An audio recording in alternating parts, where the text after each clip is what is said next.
Hello friends, ఈ వీడియోలో మనము పర్సంటేజెస్కి సంబంధించి మనం మాట్లాడుకోబోతున్నాం ఫ్రెండ్స్. ఆల్రెడీ పర్సంటేజ్కి సంబంధించి ప్రీవియస్గా ఒక వీడియో అనేది మనం మాట్లాడుకోవడం జరిగింది. ఆ వీడియోలో మనము పర్సంటేజ్ని ఈక్వలెంట్ ఫ్రాక్షన్ వాల్యూలోకి ఎలా మార్చాలి అండ్ అలానే ఇన్ కేస్ ఒక ఫ్రాక్షన్ వాల్యూ ఉన్నట్లయితే ఆ ఫ్రాక్షన్ వాల్యూని ఈక్వలెంట్ పర్సంటేజ్ వాల్యూస్లోకి ఎలా మార్చుకోవాలో తెలుసుకున్నాం ఫ్రెండ్స్.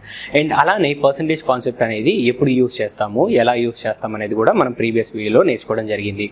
అండ్ ఈ వీడియోలో ఇప్పుడు ముఖ్యంగా మనం తెలుసుకోబోతుంది ఏంటి అన్నట్లయితే, మనము పర్సంటేజ్ కాన్సెప్ట్లో మనం ఏదైనా క్వశ్చన్ చదువుతున్నప్పుడు ఏ వాల్యూ న్యూమరేటర్లో రాయాలి అండ్ ఏ వాల్యూ డినామినేటర్లో రాయాలని చాలా కన్ఫ్యూజ్ అవుతూ ఉంటాం ఫ్రెండ్స్. సో ఈరోజు ఈ వీడియోలో ఆ కన్ఫ్యూషన్ని మనం ఎలిమినేట్ చేద్దాం.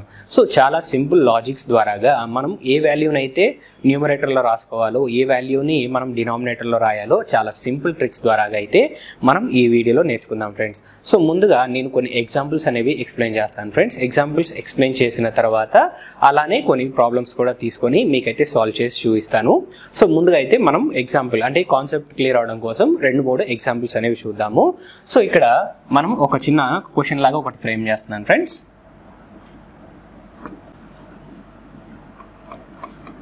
సో ఇక్కడ A is what percentage of B అని చెప్పేసి ఒక చిన్న క్వశ్చన్ ఉంది అనుకోండి. సో ఫర్ ఎగ్జాంపుల్ నేనైతే వాల్యూస్కి బదులుగా నేనైతే ఆల్ఫాబెట్స్ని యూస్ చేస్తున్నాను ఫ్రెండ్స్, సో దట్ మన కాన్సెప్ట్ అనేది ఎలా ఉన్నా కానీ మనం కాన్సెప్ట్ అనేది క్లియర్గా ఉండడం కోసం. సో ఇప్పుడు మనం ఇక్కడ మాట్లాడుకుంది ఏంటి, A is what percentage of B అని చెప్పేసి మాట్లాడాను. ఇప్పుడు A is what percentage of B అన్నట్లయితే మనం ఏ వాల్యూని న్యూమరేటర్లో రాయాలి, ఏ వాల్యూని డినామినేటర్లో రాయాలనేది మనకి ఇక్కడ ఖచ్చితంగా తెలిసి ఉండాలి ఫ్రెండ్స్. సో ఇలా నార్మల్గా మనం చదివినట్లయితే మనము ఏని న్యూమరేటర్లో అండ్ బిని డినామినేటర్లో రాయాలా, లేకపోతే బి న్యూమరేటర్లో రాసి మనకి ఏని డినామినేటర్లో రాయాలని కన్ఫ్యూషన్ అయితే రావడం జరుగుతుంది. ఇలాంటి కన్ఫ్యూషన్స్ అన్నిటిని మనం ఎలిమినేట్ చేసుకోవడానికి చిన్న లాజిక్ అనేది మాట్లాడతాను ఫ్రెండ్స్. ఆ లాజిక్ ఏంటి అన్నట్లయితే, ఎప్పుడైనా సరే ఒక క్వశ్చన్ ఫామ్ అయింది, పర్సంటేజెస్లో మనకు ఒక క్వశ్చన్ ఫామ్ అయింది అన్నట్లయితే ఆ క్వశ్చన్ ఒకసారి జాగ్రత్తగా గమనించండి.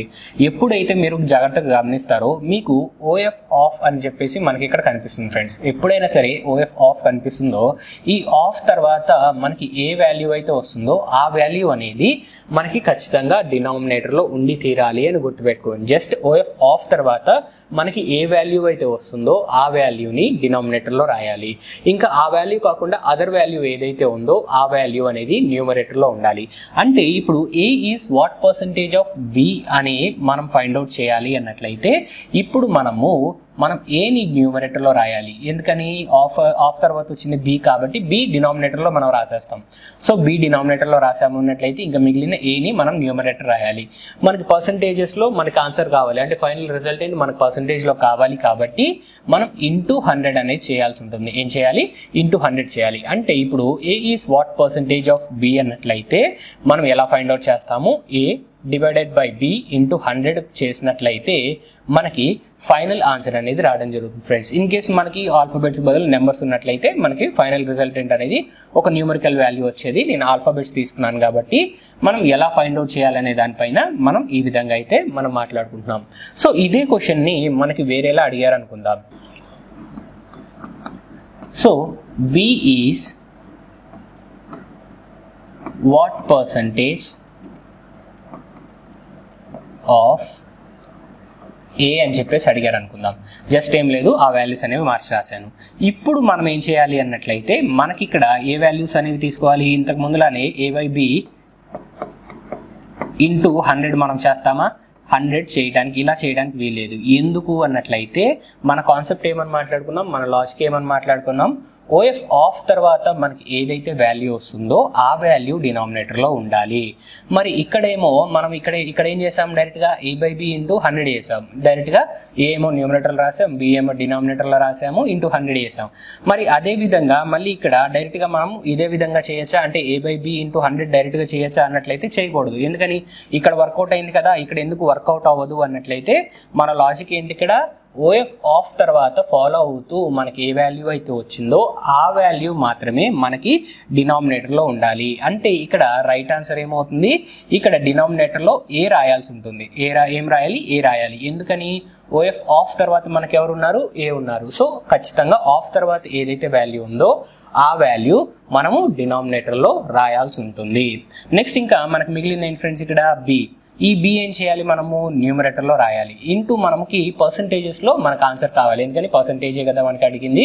సో పర్సంటేజ్ అడిగారు కాబట్టి మనం ఇంటూ మనం ఏం చేయాలి, మనం 100 చేయాల్సి ఉంటుంది. సో మనకి b బై a ఇంటూ 100 చేసినట్లయితే మనకి ఫైనల్ వాల్యూ వస్తుంది ఫ్రెండ్స్. సో ఇక్కడ మీరు గుర్తుపెట్టుకోవాల్సింది ఏంటి అన్నట్లయితే ఈ టైప్ ఆఫ్ సెంటెన్స్ అనేది మనకి ఎగ్జామ్లో ఫామ్ అయింది, అంటే క్వశ్చన్లో మనకు ఫామ్ అయింది అన్నట్లయితే మనకి ఓఎఫ్ ఆఫ్ తర్వాత ఏ వాల్యూ అయితే వచ్చిందో ఆ వాల్యూని డినామినేటర్లో రాయాలి. ఇది క్లియర్గా గుర్తుపెట్టుకోండి ఫ్రెండ్స్. సో ఇంకా నెక్స్ట్ మనకి ఇదే ఫార్మేట్లో ప్రతిసారి మనకి వాల్యూస్ అనేవి ఉంటాయి. అంటే క్వశ్చన్ అనేది ఇదే ఫార్మేట్లో ఫామ్ అవుతుంది అన్నట్లయితే లేదు కదా.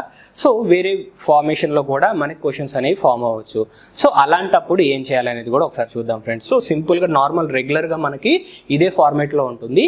సో కంపారిజన్ వచ్చినప్పుడు మనకి క్వశ్చన్ ఫ్రేమింగ్ అనేది మారుతుంది ఫ్రెండ్స్. ఇన్ కేస్ కంపారిజన్ అనేది వచ్చినప్పుడు ఏం చేయాలనేది కూడా ఒకసారి మనం ఇక్కడ జాగ్రత్తగా గమనిద్దాం. సో ఈ కాన్సెప్ట్ అయితే క్లియర్ అయింది కదా. ఓఎఫ్ ఆఫ్ తర్వాత ఏ వాల్యూ అయితే ఉంటుందో ఆ వాల్యూని మనం డినామినేటర్ లో రాస్తాము. ఆ వాల్యూ కాకుండా వేరే అదర్ వాల్యూ ఏదైతే ఉంటుందో ఆ వాల్యూని న్యూమరేటర్ ఇంటూ 100, మనకు పర్సంటేజ్ లో ఆన్సర్ కావాలి కాబట్టి ఇంటూ 100 చేస్తాం. సో ఇక్కడ వరకు కాన్సెప్ట్ క్లియర్ అయిందని ఆశిస్తున్నాను ఫ్రెండ్స్. నెక్స్ట్ మనం వేరే టైప్ ఆఫ్ మోడల్లో ఉన్నట్లయితే ఎలా చేయాలో ఒకసారి జాగ్రత్తగా గమనిద్దాం.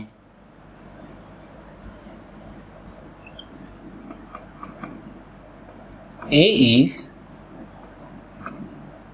what percentage more than B. So ఎప్పుడైనా సరే మనకి ఈ విధంగా వచ్చింది అనుకోండి, అంటే కంపారిజన్ వచ్చినప్పుడు మనకి క్వశ్చన్ ఫార్మేషన్ మారుతుందని మాట్లాడుకున్నాం కదా. ఇన్ కేస్ ఈ విధంగా మీకు కంపారిజన్ వచ్చినట్లయితే మనం ఏం చేయాలో ఒకసారి చూద్దాం friends. So A is what percentage more than B అని చెప్పేసి అడిగారు. సో ఇక్కడ మనకి ఏమి ఇచ్చారు, ఇక్కడ ఏం చేశారు, ఇక్కడ కంపారిజన్ అడిగారు. అంటే రెండు మనకి వాల్యూస్ ని మనకు కంపేర్ చేసి మనకి పర్సంటేజ్ అనేది ఏది ఎక్కువగా ఉందో మనల్ని ఫైండ్ అవుట్ చేయమన్నారు.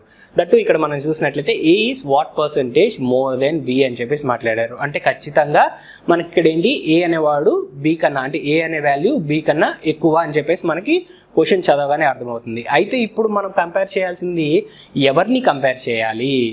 సో అంటే ఇక్కడ మనకు తెలుసుకోవాల్సింది ఏంటి, ఏ వాల్యూ అనేది న్యూమరేటర్లో రాయాలి, ఏ వాల్యూ అనేది డినామినేటర్లో రాయాలి అనేది మనకు ఖచ్చితంగా తెలిసి ఉండాలి ఫ్రెండ్స్.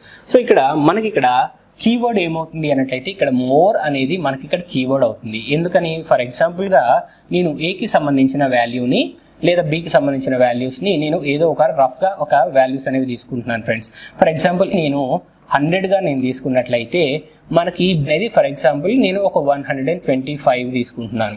సో ఇక్కడ మీరు కంపారిజన్ చూసినట్లయితే what A is what percentage more than B అన్నాడు. సో ఎప్పుడైనా సరే దెన్ తర్వాత ఏదైతే వాల్యూ వస్తుందో దెన్ తర్వాత వచ్చిన వాల్యూ ఏదైతే ఉందో ఆ వాల్యూని బేస్ చేసుకొని మనకి కంపారిజన్ జరిగినట్టు అర్థం ఫ్రెండ్స్. సో ఇక్కడ కీ పాయింట్ గుర్తుపెట్టుకోండి, కంపారిజన్ కి సంబంధించి. సో ఎవరితో కంపేర్ చేస్తున్నారు అంటే ఏ వాల్యూని ఏ వాల్యూతో కంపేర్ చేస్తున్నారు అంటే ఏది బేస్ వాల్యూ. సో ఒక బేస్ వాల్యూ ఉండాలి కదా కంపేర్ చేయాలి అన్నట్లయితే ఆ బేస్ వాల్యూ ఏంటి, ఆ రెండు ఇచ్చిన వాల్యూస్లో ఏ వాల్యూ అనేది మనకు బేస్గా తీసుకోవాలి అనేది మనం క్వశ్చన్లో ఏ వర్డ్ని చూసి మనం గుర్తుపెట్టుకోవచ్చు అన్నట్లయితే మనకి దెన్ని చూసి ఇక్కడ గుర్తుపెట్టుకోవచ్చు ఫ్రెండ్స్. కంపారిజన్ వచ్చినప్పుడు దెన్ తర్వాత మనకి ఏదైతే వాల్యూ వచ్చిందో ఆ వాల్యూని బేస్ వాల్యూగా కన్సిడర్ చేసినట్లు. సో ఆ వాల్యూని బేస్ చేసుకొని మనకి రిమైనింగ్ వాటిని కంపేర్ చేస్తున్నాడని అర్థం ఫ్రెండ్స్. సో ఇప్పుడు మనం ఏంటి, ఇక్కడ కంపారిజన్ బితో జరిగింది కాబట్టి నేను బిని 100గా కన్సిడర్ చేశాను. So A is what percentage more అన్నాడు అంటే ఖచ్చితంగా ఇక్కడ A is what percentage more. In case మీకు A is what percentage more అన్నాడు అన్నట్లయితే మనకి ఇక్కడ ఏంటి అర్థం, ఏ మనకి బి కన్నా ఎక్కువ అని అర్థం. ఎంత ఎక్కువ అనేది మనకి ఇక్కడ మాట్లాడుకోవట్లేదు, జస్ట్ మనం ఎవరు ఎక్కువ అనేది మాత్రమే మాట్లాడుతున్నాం. ఏ ఈజ్ వాట్ పర్సంటేజ్ మోర్ అన్నాడు కాబట్టి ఇప్పుడు ఖచ్చితంగా ఏ బి కన్నా ఎక్కువగా ఉంటారు.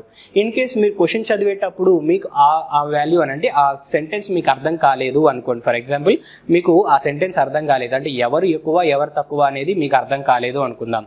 అండ్ ఇప్పుడు మనకి ఎవరితో కంపేర్ చేయాలో కూడా మీకు అర్థం కాలేదు అనుకుందాం. సో కంపేర్ చేయడానికి ఒక బేస్ వాల్యూ మనం ఎలా ఐడెంటిఫై చేస్తున్నాం, కీవర్డ్ ద్వారాగా. దెన్ అనే మనం కీవర్డ్ ద్వారాగా మనమైతే ఇక్కడ మనం ఐడెంటిఫై చేస్తున్నాము. సో కంపేర్ బేస్ వాల్యూ అనేది. మరి ఇప్పుడు ఎవరు ఎక్కువ ఎవరు తక్కువ అని ఎలా డిసైడ్ చేస్తారు అన్నట్లయితే జస్ట్ ఏం లేదు ఫ్రెండ్స్, ఇక్కడ A is more, A is more మీకు అర్థమవుతుంది కదా. జస్ట్ చదివేటప్పుడే మనము A is more than B, ఇక్కడ జస్ట్ వాట్ పర్సంటేజ్ ని నేను ఎలిమినేట్ చేసి అవుతున్నాను. అంటే క్వశ్చన్ ట్యాగ్ ఏదైతే ఉంటుందో క్వశ్చన్ లో మనకి ఆ క్వశ్చన్ ఇక్కడ మనకి ఆ క్వశ్చన్ ట్యాగ్స్ ఏవైతే ఉన్నాయో వాటి వరకు మనం ఎలిమినేట్ చేసి చదివినట్లయితే A is more than B, A is more than B అని చెప్పేసి క్లియర్ గా మనకు కనపడుతుందా లేదా. సో ఈ విధంగా అయితే మనము గుర్తుపెట్టుకోవచ్చు ఫ్రెండ్స్. అంటే పర్సంటేజెస్ లో ఏ వాల్యూ ఎక్కువగా ఉంది ఏ వాల్యూ తక్కువగా ఉంది అనేది మీకు కన్ఫ్యూషన్ వచ్చినట్లయితే మనము ఈ విధంగా అయితే మనం ఈజీగా ఫైండ్ అవుట్ చేయొచ్చు. అంటే ప్రతిసారి మనకి వాల్యూసే ఉండవు కదా, నెంబర్సే ఉండవు కదా. ఇన్ కేస్ నెంబర్స్ ఉంటే ఈజీగా ఐడెంటిఫై చేస్తాం ఏ వాల్యూ ఎక్కువ ఏ వాల్యూ తక్కువ అని. కానీ ఇలా ఎప్పుడైనా సరే ఫర్ ఎగ్జాంపుల్ ఏదైనా పర్సన్ వాల్యూ కానీ ఎక్స్ అని ఇంకో వాల్యూ వై అని మనకి అట్లా అజ్యూమ్ చేసుకొని క్వశ్చన్ ఫ్రేమ్ అయినప్పుడు ఈ ట్రిక్ అనేది మనకి ఎక్కువగా ఉపయోగపడుతుంది ఫ్రెండ్స్. సో జస్ట్ ఎప్పుడైనా సరే మీకు ఆ కన్ఫ్యూషన్ వస్తే మీరు ఆ క్వశ్చన్ ఎలా చదవాలి, జస్ట్ ఇక్కడ నేను చెప్పిన విధంగా A is more than B. So ఏవైతే క్వశ్చన్ కి రిలేటెడ్ గా ఈ వర్డ్స్ ఉన్నాయో అంటే WH క్వశ్చన్ ట్యాగ్స్ ఏవైతే ఉన్నాయో ఆ వాటిని ఎలిమినేట్ చేసి మీరు చదివినట్లయితే A is more than B అని మనకు క్లియర్ గా కనిపిస్తుంది కదా. ఖచ్చితంగా ఏ అనేవాడు బి కన్నా పెద్దవాడు. సో నేను కంఫర్టబుల్ గా ఉండడం కోసం అండ్ అలానే మన కాన్సెప్ట్ అర్థం కావడం కోసం బిని 100 గా తీసుకుంటున్నాను. ఎందుకని బినే మనకు బేస్ వాల్యూగా తీసుకున్నాడు కాబట్టి 100, ఏ ఏమో 125 గా నేను మనకి కాన్సెప్ట్ అనేది అర్థం కావడం కోసం ఇక్కడ తీసుకుంటున్నాను. సో మీకైతే ఇప్పటి వరకు ఒక క్లారిటీ వచ్చింది అనుకుంటున్నాను ఫ్రెండ్స్, ఎవరిని కంపేర్ చేస్తున్నాము ఎవరితో కంపేర్ చేస్తున్నాము అని. సో ఇప్పుడు మనము వాల్యూ అనేది ఎలా ఫైండ్ అవుట్ చేయాలో ఒకసారి చూద్దాం. సో ఇప్పుడు మనకి ఇక్కడ వాల్యూ ఏమవుతుంది ఫ్రెండ్స్, ఇక్కడ A is what percentage more అన్నారు అన్నట్లయితే మనకి ఇక్కడ ఖచ్చితంగా బి ఎక్కువ అని అర్థం. అంటే ఇక్కడ ఏం చేయాలి మనము 125 మైనస్ 100 చేయాలి. ఎందుకని మోర్ అని చెప్పేసి అడిగారు, ఎంత ఉంది అని అడగలేదు, ఎంత ఎక్కువ ఉంది అని మనకు అడగడం జరిగింది. ఎంత ఉంది అన్నట్లయితే డైరెక్ట్ గా 125 తీసుకుంటాం. కానీ ఇక్కడ ఎంత ఎక్కువగా ఉంది అని అడిగారు కాబట్టి మనం డిఫరెన్స్ అనేది కన్సిడర్ చేయాలి. 125 మైనస్ 100 అనేది మనం న్యూమరేటర్ లో రాయాలి. ఈ వాల్యూని ఎవరితో కంపేర్ చేయాలి, దెన్ తర్వాత వచ్చిన వాల్యూ తోటి. దెన్ తర్వాత ఇక్కడ ఎవరు వచ్చారు, బి వచ్చారు. బిని మనం ఏమనుకుంటున్నాము 100 గా మనం అనుకుంటున్నాం ఫ్రెండ్స్.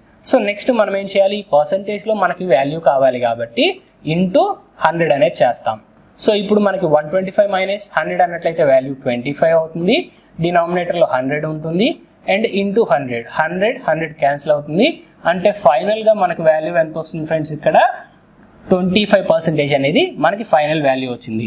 సో నార్మల్ గా అయితే నేను వాల్యూస్ తీసుకున్నాను కాబట్టి ఇక్కడ మనకి వాల్యూస్ లోనే ఆన్సర్ వచ్చింది. ఇప్పుడు యాక్చువల్ కాన్సెప్ట్ అనేది ఒకసారి చూద్దాం. సో ఇప్పుడు ఈజీగా అంటే వాల్యూస్ తీసుకొని ఎక్స్ప్లెయిన్ చేసిన తర్వాత కాన్సెప్ట్ చెప్తే ఇంకా ఈజీగా అర్థమవుతుందని నేను వాల్యూస్ కన్సిడర్ చేశాను ఫ్రెండ్స్. ఇప్పుడు డైరెక్ట్ గా ఈ క్వశ్చన్ ని బేస్ చేసుకొని మనం ఇక్కడ వాల్యూ ఫైండ్ అవుట్ చేయాలి అన్నట్లయితే ఎలా రాసుకోవాలనేది ఒకసారి చూద్దాం.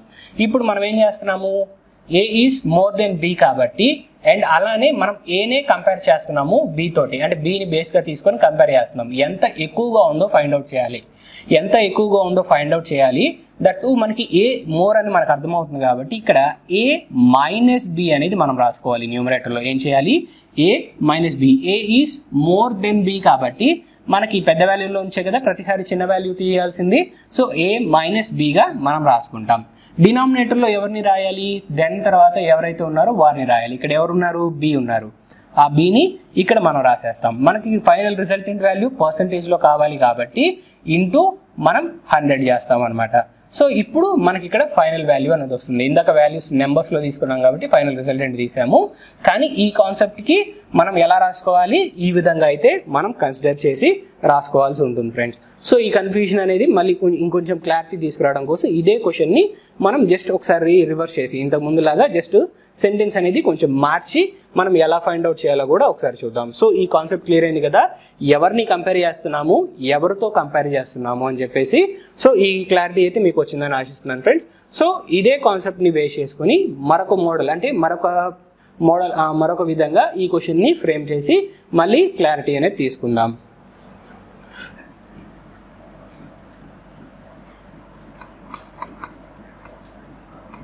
ఇక్కడ మళ్ళీ A is what percentage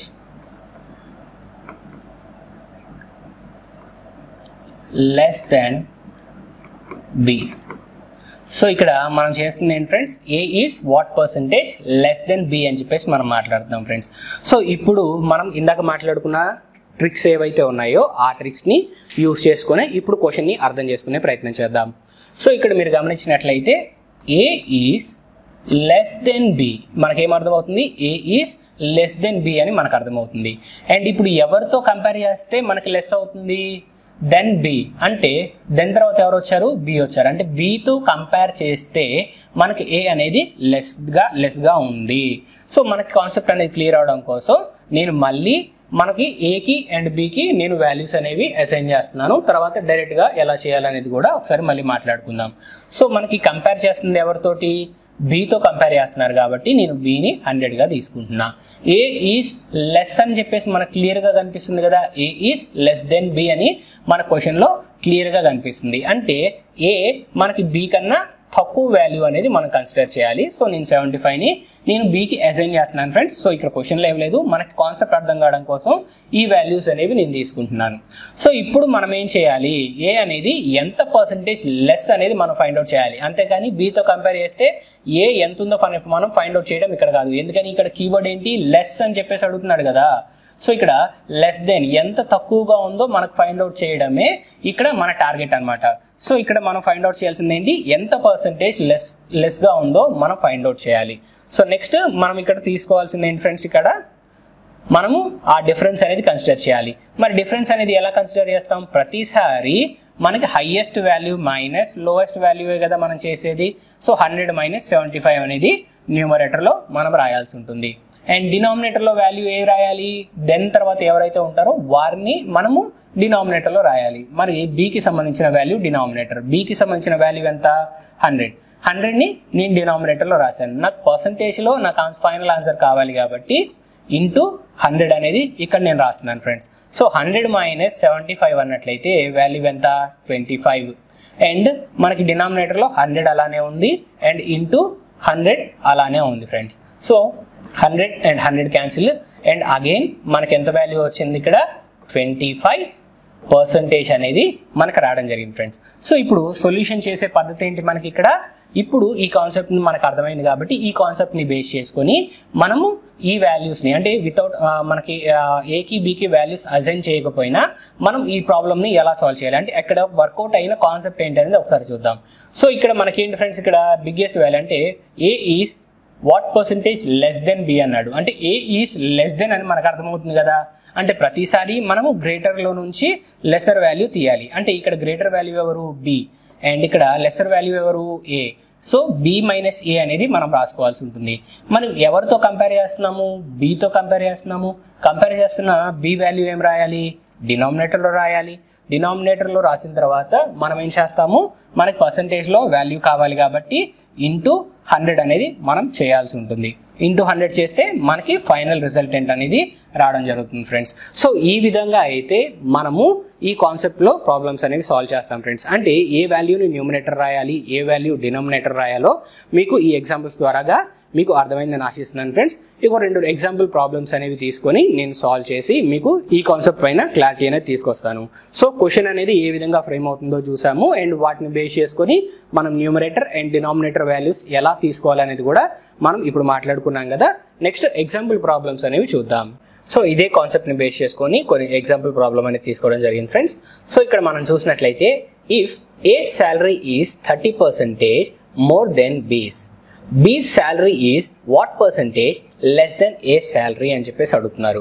so ఇక్కడ మనం చూసినట్లయితే ఏ శాలరీ అనేది 30% మోర్ దెన్ బి అని చెప్పేసి మనకు అడిగారు ఫ్రెండ్స్. సో ఇక్కడ ఏ శాలరీ ఏంటి, ఖచ్చితంగా మనకి ఎవరికన్నా గ్రేటర్ అని అర్థమవుతుంది. A salary is more than B. ఇప్పుడు మనకు క్లియర్గా అర్థమైంది కదా, A salary is more than B. ఎంత మోర్, మనకి 30% మోర్ అని చెప్పేసి అర్థమవుతుంది. B salary is what percentage less than A salary. So B salary అనేది ఎంత పర్సంటేజ్ లెస్ అని అడుగుతున్నారు ఏతో మనం కంపేర్ చేసినట్లయితే. సో ఇక్కడ మనం జాగ్రత్తగా చూద్దాం ఫ్రెండ్స్. ఇక్కడ మనకి ఏ శాలరీ ఎంతో తెలియదు, కానీ బి శాలరీ ఎంతో తెలియదు, కానీ A salary is 30% more than B. So ఇప్పుడు ఎవరితో కంపేర్ చేసినప్పుడు 30% మోర్ అంట, బీతో కంపేర్ చేసినప్పుడు ఏ శాలరీ అనేది 30% ఎక్కువ అని చెప్పేసి మాట్లాడుతున్నారు. అంటే బి 100 అయినట్లయితే మనకి ఏ ఏమవుతుంది, 130 అవుతుంది. అంటే బికి 100 రూపీస్ శాలరీ ఉంటే ఏకి ఎంత ఉంటుంది, 130 రూపీస్ మనకి ఇక్కడ ఏ శాలరీ అవుతుంది. సో కాన్సెప్ట్ అర్థమైంది కదా ఫ్రెండ్స్. ఇంతకు ముందు మనం ఎగ్జాంపుల్స్ ఏవైతే మాట్లాడుకున్నామో ఆ ఎగ్జాంపుల్స్ని యూజ్ చేసుకొని మనం సాల్వ్ చేయడం జరుగుతుంది. సో ఇక్కడ మనం గమనించాం కదా, బి 100 అయితే మనకి ఏ 130 అవుతుంది. అయితే ఇప్పుడు మనకి ఇచ్చిన క్వశ్చన్ ఏంటి, B salary is what percent less than A salary. అంటే బి శాలరీ మనకి ఏమవుతుంది ఫ్రెండ్స్, ఇక్కడ B is less than A. అంటే B is less than A. మనకి ఇందాక మాట్లాడుకున్న కాన్సెప్ట్ ప్రకారం మనకి ఆ స్టేట్మెంట్ అనేది మ్యాచ్ అయిందా లేదా, బి ఈజ్ లెస్ దెన్ ఏ 100% మనకి ఇక్కడ మ్యాచ్ అయింది. సో ఇప్పుడు మనం చేయాల్సింది ఏంటి, ఎంత పర్సంటేజ్ లెస్ ఉందో మనం ఇక్కడ ఫైండ్ అవుట్ చేయాలి. అయితే ఎంత పర్సంటేజ్ లెస్ ఉందో ఫైండ్ అవుట్ చేయడానికి కంపారిజన్ ఎవరితో చేసి చెప్పాలి ఎంత పర్సంటేజ్ లెస్ అని. దెన్ తర్వాత మనకి ఎవరు వచ్చారు, ఏ వచ్చింది. అంటే మనం కంపేర్ చేసేది ఎవరిని బేస్ చేసుకొని కంపేర్ చేయాలి, ఏని బేస్ చేసుకొని మనమైతే కంపారిజన్ పర్ఫామ్ చేయాల్సి ఉంటుంది. అంటే దెన్ తర్వాత మనకి ఎవరు వచ్చారు, ఏ వచ్చారు. అంటే ఏకి సంబంధించిన వాల్యూ అనేది ఎక్కడ ఉండాలి, మనకి డినామినేటర్లో ఉండాలి. సో మనకి డినామినేటర్లో మనకి వాల్యూ ఎంత ఉంటుంది, 130 ఉంటుంది. సో ఇప్పుడు న్యూమరేటర్లో వాల్యూ ఏముండాలి ఫ్రెండ్స్ ఇక్కడ అన్నట్లయితే మనకి ఇక్కడ what percentage less than A salary అన్నారు, అవునా. సో ఇక్కడ ఎంత పర్సంటేజ్ లెస్ ఉందో ఫైండ్ అవుట్ చేయాలి, అంతేగాని ఎంత ఉందో కాదు కదా. అంటే మనం డిఫరెన్స్ అనేది కన్సిడర్ చేయాలి. కాబట్టి ఇక్కడ మనం ఏంటి, హైయెస్ట్ వాల్యూ 130 మైనస్ 100 అనేది మనం చేయాల్సి ఉంటుంది. సో మనకి ఫైనల్ వాల్యూ మనకి పర్సంటేజ్ రూపంలో కావాలి కాబట్టి మనం ఏం చేయాలి, ఈ వాల్యూ మొత్తాన్ని ఇంటూ 100 అయితే మనం చేయాల్సి ఉంటుంది ఫ్రెండ్స్. సో ఇప్పుడు 130 మైనస్ 100 అన్నట్లయితే వాల్యూ ఎంత వస్తుంది, ఇక్కడ 30 వస్తుంది. అండ్ డినామినేటర్లో వాల్యూ ఎంత ఉంది, 130 అలానే ఉంది. అండ్ ఇంటూ మనం ఏం చేయాలి, ఇక్కడ 100 చేయాల్సి ఉంటుంది. సో 0 and 0 మనకు క్యాన్సిల్ అయిపోతుంది.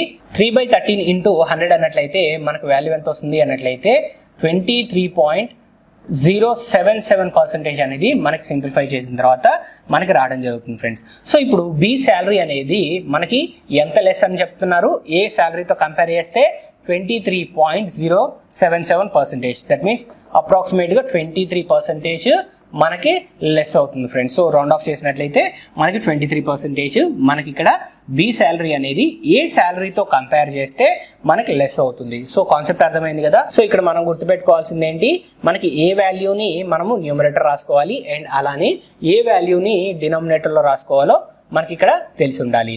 సో నెక్స్ట్ ఇంకొక మోడల్ అనేది తీసుకొని మనం క్లియర్ చేద్దాం ఫ్రెండ్స్ ఈ కాన్సెప్ట్ కి సంబంధించి. సో ఇక్కడ ఇంకొక ప్రాబ్లం అనేది తీసుకున్నాను ఫ్రెండ్స్, సేమ్ అదే కాన్సెప్ట్ పైన. ఇక్కడ మనం క్వశ్చన్ గమనించినట్లయితే, if A salary is 5.55% less than B salary, B salary is approximately what percentage more than A salary. So ఇంతకుముందు ఏదైతే కాన్సెప్ట్ తీసుకున్నామో అదే కాన్సెప్ట్ లో మనం ఇక్కడ కూడా తీసుకోవడం జరిగింది ఫ్రెండ్స్. సో ఇక్కడ మీరు గమనించినట్లయితే A salary is 5.55% less than B అని చెప్పేసి మాట్లాడుతున్నారు.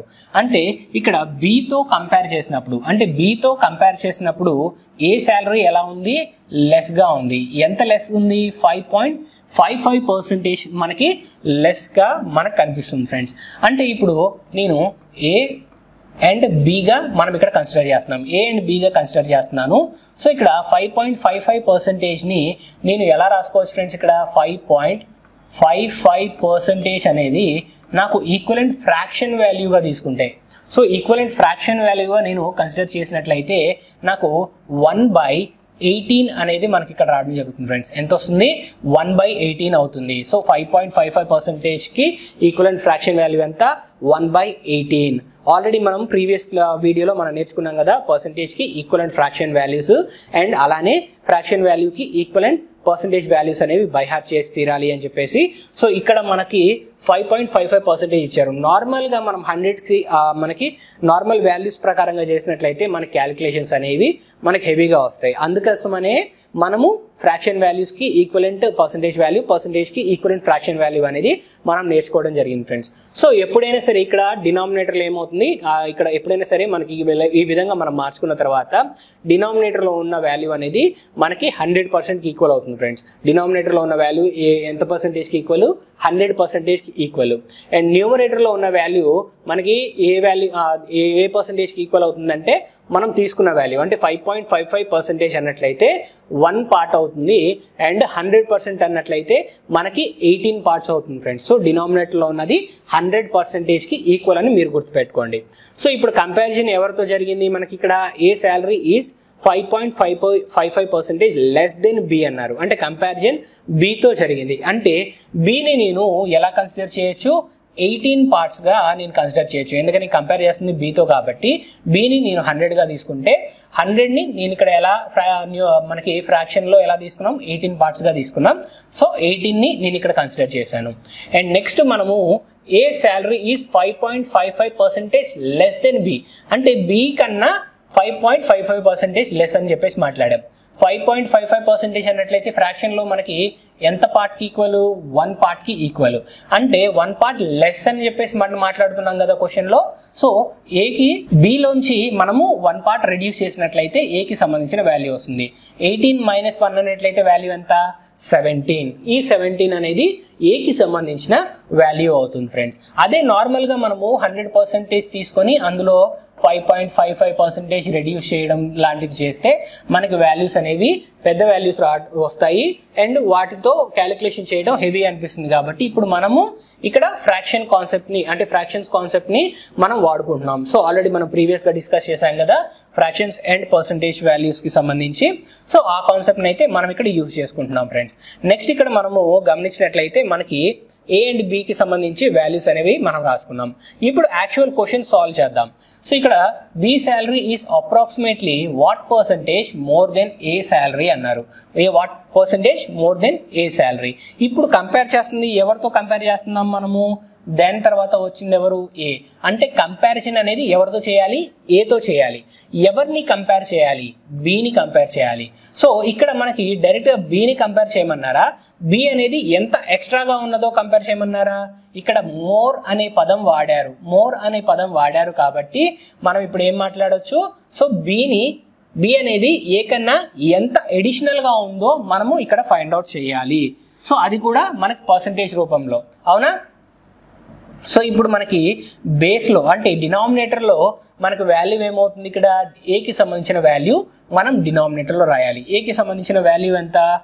వాల్యూ 17. 17 అనేది మనం డినామినేటర్ లో రాసుకుంటాం. నెక్స్ట్ కంపేర్ చేయాల్సింది ఎవరిని? బిని కంపేర్ చేయాలి. సో బిని కంపేర్ చేయాలి. దట్ టు వాట్ మోర్ అనే కీవర్డ్ ఇక్కడ కనిపించింది కాబట్టి ఎంత ఎడిషనల్ గా ఉందో మనం ఫైండ్ అవుట్ చేయాలి ఫ్రెండ్స్. సో ఇక్కడ ఎంత ఎడిషనల్ గా ఉందో ఫైండ్ అవుట్ చేయడానికి మనం ఏం చేస్తాం? Bigger value minus lesser value. So ఇక్కడ 18 - 17 మనం చేసాం. ఇంటూ మనం ఏం చేస్తాము? 100 చేస్తాం. సో 100 మనం చేసినట్లయితే మనకి వాల్యూ ఎంత వస్తుంది? ఇక్కడ 1/17 ఇంటూ 100. సో 1/17 ఇంటూ 100 అన్నట్లయితే మనకి ఈక్వలెంట్ ఫ్రాక్షన్ వాల్యూ ఏమవుతుంది? ఆల్రెడీ మన ఫ్రాక్షన్ వాల్యూస్ నేర్చుకున్నాం కదా. 1/17 అంటే ఈక్వలెంట్ పర్సంటేజ్ వాల్యూ ఏమవుతుంది? 5.88% అనేది మనకి ఇక్కడ వాల్యూ అనేది రావడం జరుగుతుంది ఫ్రెండ్స్. అదే నార్మల్ గా మనకి 100 అండ్ ఇలా 5.55% ని బేస్ చేసుకొని చేసినట్లయితే మనకి క్యాలిక్యులేషన్స్ అనేవి చాలా హెవీగా అవుతాయి. సో అందుకనే మనం ఈ ఫ్రాక్షన్ కాన్సెప్ట్ ని మనం వాడుకున్నాం. ఫ్రాక్షన్స్ కాన్సెప్ట్ ని మనం వాడుకున్నాం. ఇదే కాన్సెప్ట్ ని ఇంకా అంటే ఇదే ప్రాబ్లమ్ ని మనం ఇంకా తక్కువ టైంలో కూడా మనం సాల్వ్ చేయొచ్చు ఫ్రెండ్స్. సో అలా ఎలా చేయొచ్చు అన్నట్లయితే ఈ ఫ్రాక్షన్స్ ఏవైతే ఉన్నాయో పర్సంటేజ్ కి ఈక్వలెంట్ ఫ్రాక్షన్స్, సో వీటిని బేస్ చేసుకొని మనం చాలా ఈజీగా మనం సాల్వ్ చేయొచ్చు. సో ఇప్పుడు చూద్దాం ఫ్రెండ్స్ డైరెక్ట్గా ఎలా సాల్వ్ చేయొచ్చు అనేది. సో 5.55% అన్నట్లయితే 1/18 అది ఆల్రెడీ మనం బై హార్ట్ చేసాం కదా. సో ఇక్కడ ఏ ఈజ్ లెస్ అని మాట్లాడాడు కాబట్టి మనకి 18లో నుంచి 1 తీయాలి. 18లో నుంచి 1 తీస్తే మనకి ఏకి సంబంధించిన వాల్యూ ఎంత 17 అండ్ బికి సంబంధించిన వాల్యూ ఎంత అవుతుంది అప్పుడు 18 అవుతుంది. ఈ రెండింటిని కంపేర్ చేయాలి. ఎవరితో కంపేర్ చేయాలి? మనం ఏతో, దెన్ తర్వాత ఎవరున్నారు? ఏ ఉన్నారు, ఏతో కంపేర్ చేయాలి. అంటే మనం డైరెక్ట్గా డినామినేటర్లో రాసేస్తాం. సో ఎంత ఎడిషనల్గా ఉందో మనం ఫైండ్ అవుట్ చేయాలి. మనం చూడగానే చెప్పొచ్చు కదా ఎంత ఎడిషనల్గా ఉంది, 1 ఎడిషనల్గా ఉంది అంటే 1/17. 1/17కి ఈక్వలెంట్ పర్సెంటేజ్ వాల్యూ ఆల్రెడీ మనం ప్రీవియస్గా బై హార్ట్ చేసాం. ఎంత 5.88%. సో ఆ డైరెక్ట్గా మనం రాసేయచ్చు. మన కాన్సెప్ట్ అర్థం కావడం కోసం ఇదంతా రాశాను, కానీ నిజానికి మైండ్ క్యాలిక్యులేషన్స్తోనే మనం ఈజీగా ఆన్సర్ అనేది మనం తీసుకురావచ్చు ఫ్రెండ్స్. సో ఇంత సింపుల్గా అయితే మనము ఫైండ్ అవుట్ చేయొచ్చు పర్సంటేజెస్కి సంబంధించి సమ్స్ అనేవి, ఫ్రాక్షన్స్ అండ్ ఫ్రాక్షన్స్కి ఈక్వలెంట్ పర్సంటేజ్ వాల్యూస్ తెలిసినట్లయితే. అండ్ అలానే ఈ వీడియో ద్వారాగా మీకు ఏ వాల్యూ న్యూమరేటర్లో రాసుకోవాలి అండ్ ఏ వాల్యూ డినామినేటర్లో రాయాలి అండ్ కంపారిజన్ అనేది ఎలా చేయాలో కూడా మీకు అర్థమైందని ఆశిస్తున్నాను ఫ్రెండ్స్. సో ఈ కాన్సెప్ట్ పైన క్లారిటీ వచ్చిందని ఆశిస్తున్నాను ఫ్రెండ్స్. మరొక వీడియోలో మిమ్మల్ని కలుస్తాను. Thank you.